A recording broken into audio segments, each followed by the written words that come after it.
नमस्कार।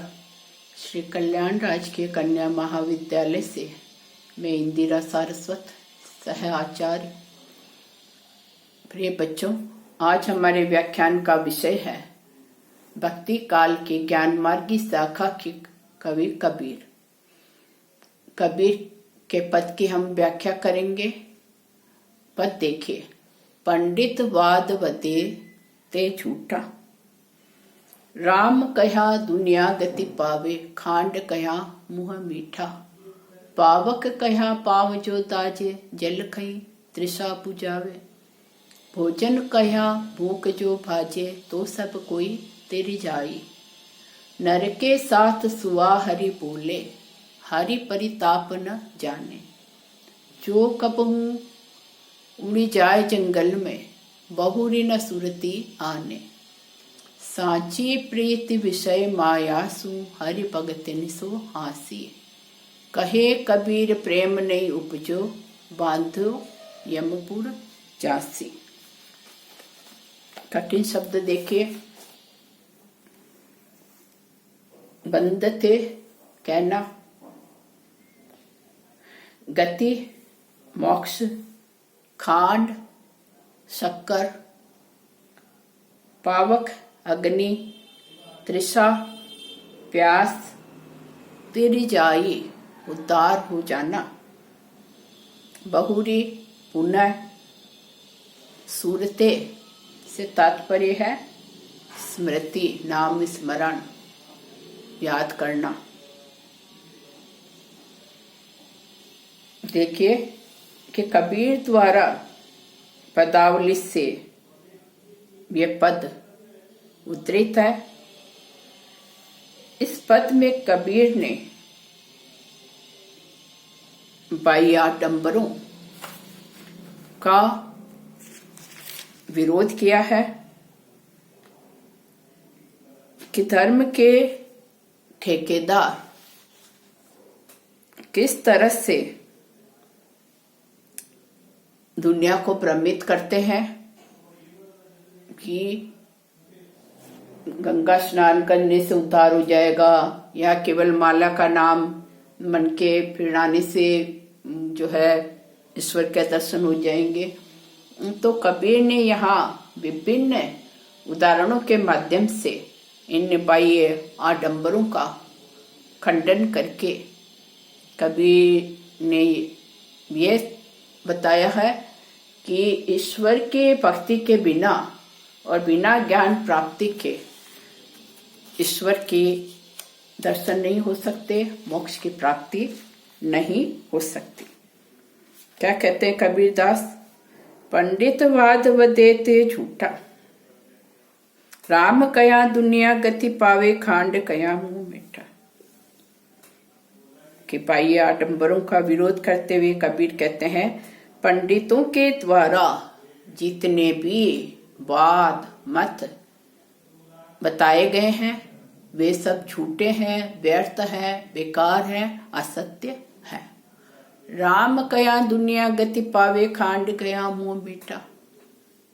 क्या क्या वाद पंडितों के द्वारा चलाए गए हैं कि केवल मात्र राम शब्द का उच्चारण कर देने से मोक्ष की प्राप्ति हो जाती है। खांड कया मुंह मीठा। तो कबीर बताते हैं कि केवल अगर हम खांड शब्द का उच्चारण करें, शक्कर शब्द हम मुंह से उच्चारित करें, तो क्या हमारा मुंह मीठा हो सकता है? अर्थात केवल मात्र शक्कर शब्द का, चॉकलेट शब्द का उच्चारण करने से हमारा मुंह मीठा नहीं हो सकता। उसी प्रकार से केवल राम शब्द के उच्चारण से किसी को मोक्ष की प्राप्ति नहीं हो सकती। पावक कया पाव जो दाजे, जल कई तृषा बुझाई। कबीर कहते हैं ये तो वही बात हुई कि अगर किसी ने अग्नि शब्द का उच्चारण कर दिया तो क्या अग्नि शब्द बोल देने से पेड़ जल जाता है? अर्थात पेड़ नहीं जलेगा। इसी प्रकार कि कोई प्यासा व्यक्ति जल शब्द का उच्चारण कर देता है तो क्या उसकी प्यास मिट जाएगी? अर्थात उसकी प्यास नहीं मिट सकती। भोजन कया भूख जो भाजे, तो सब कोई तिर जाए।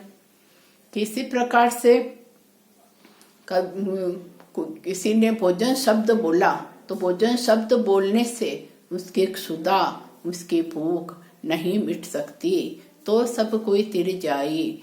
कि अर्थात कि पंडितों के द्वारा जो विभिन्न आडंबरों का प्रचार प्रसार किया जाता है वह व्यर्थ है। कि केवल नाम राम शब्द उच्चारित करने से किसी को मोक्ष की प्राप्ति नहीं हो सकती। आगे के पंक्तियों में कबीर कहते हैं कि नर के साथ सुवा हरि बोले, हरि परिताप न जाने, जो कबू उड़ी जाए जंगल में बहुरी न सूरती ज्ञाने। कबीर कहते हैं कि नर के साथ सुवा हरि बोले, कि अगर नाम के ईश्वर का नाम उच्चारण हरि शब्द बोलने से उसकी अगर गति होती हो, उसे मोक्ष मिल सकती हो, तो आप देखिए कि अपने स्वामी के साथ तोता भी राम राम शब्द बोलता है, तो क्या उसे तोते का जो है मोक्ष मिल जाएगी? अर्थात नहीं, क्योंकि वह ईश्वर के मर्म को ही नहीं समझता है। नर के साथ सुवा हरि बोली, हरि परिताप न जाने, वह ईश्वर की महिमा को, प्रताप को वो समझता ही नहीं है। तो मात्र तोते के द्वारा हरि शब्द, राम शब्द बोलने से उसकी गति नहीं हो जाती।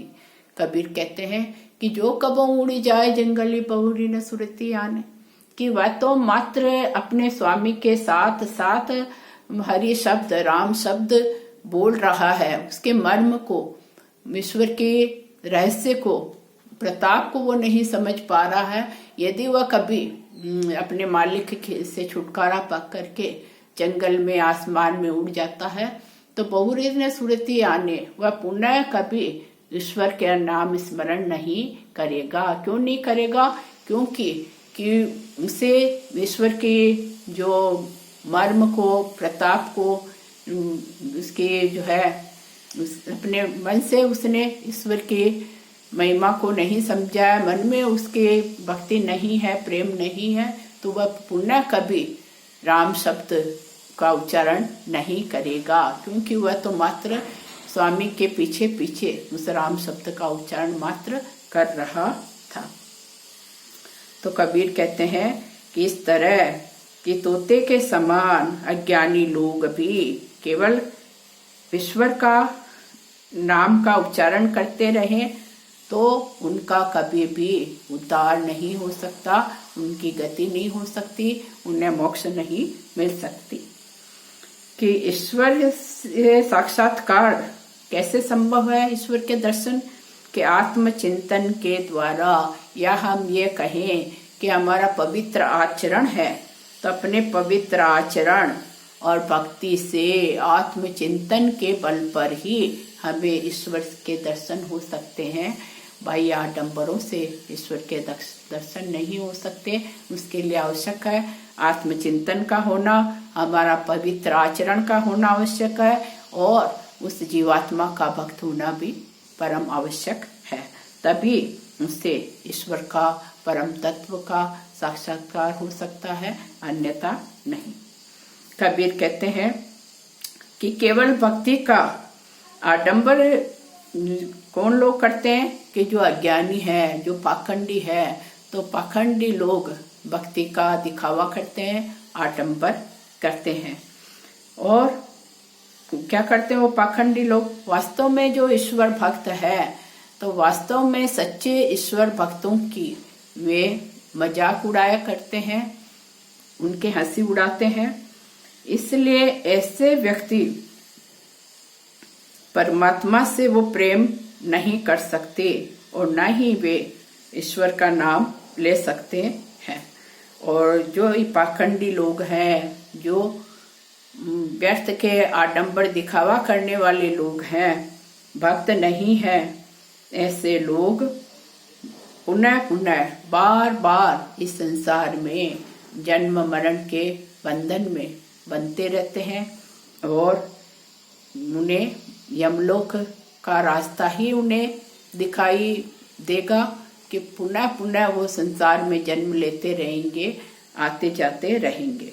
अर्थात यमराज के दूत उन्हें बांधकर यमलोक में ले जाएंगे और उनकी कभी भी मोक्ष नहीं हो सकती।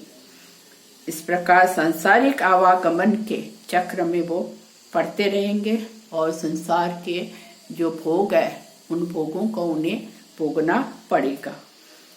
तो इसलिए कबीर कहते हैं कि व्यर्थ के जो मतवाद है या बाह्य आडंबर है, उन आडंबरों से हमें दूर रहना चाहिए और पवित्र मन से ईश्वर की भक्ति करनी चाहिए। तो यहाँ कबीर ने जो विभिन्न धर्म के जो ठेकेदार हैं, चाहे वो पंडित हो या इस्लाम धर्म के मौलवी हो या अन्य कोई भी हो, ऐसे उन पर तीखा व्यंग्य किया है, बाह्य आडंबरों पर प्रहार किया है कबीर ने। और ईश्वर की भक्ति के लिए कबीर ने ज्ञान को आवश्यक बताया।